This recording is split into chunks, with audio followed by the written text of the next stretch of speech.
அருண் நேரு எம்பியாக போயிருக்காரு டெல்லிக்கு.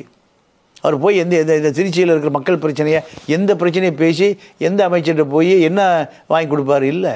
டிவி கட்சி பலாயிரம் கோடி வச்சுருக்கு. இதை காப்பாற்றுவதற்கு ஒரு நாடாளுமன்ற உறுப்பினர் பதவி வேணும். இன்கம் டேக்ஸ் ஆஃபீஸுக்கு போகணும், என்ஃபோர்ஸ்மெண்ட் ஆஃபீஸுக்கு போகணும், ரெஜிஸ்டர் ஆஃபீஸுக்கு போகணும். நீங்கள் சாதாரணமாக நான் அருண் நேரு பேசுகிறேன்னா அவன் மதிக்க மாட்டான். மெம்பர்ஸ் ஆஃப் பார்லிமெண்ட்னா ஐயோ நம்ம விஷயத்தை இப்போ பார்லிமெண்ட் பேசிடுவார், நமக்கு என்கொயரி ஆயிரும். எம்எல்ஏ பேசுகிறதுக்கு சாதாரண ஆள் பேசுகிறதுக்கு வித்தியாசம் இருக்குல்ல, கவுன்சிலர் பேசுகிறதுக்கு சாதாரண ஆள் பேசுகிறதுக்கு வித்தியாசம் இருக்குல்ல. இதுக்கு தான் இந்த பதவிகள் பூராமே. அப்போது இவர்கள் வந்து கார்பரேட்டாக தான் இருப்பாங்க.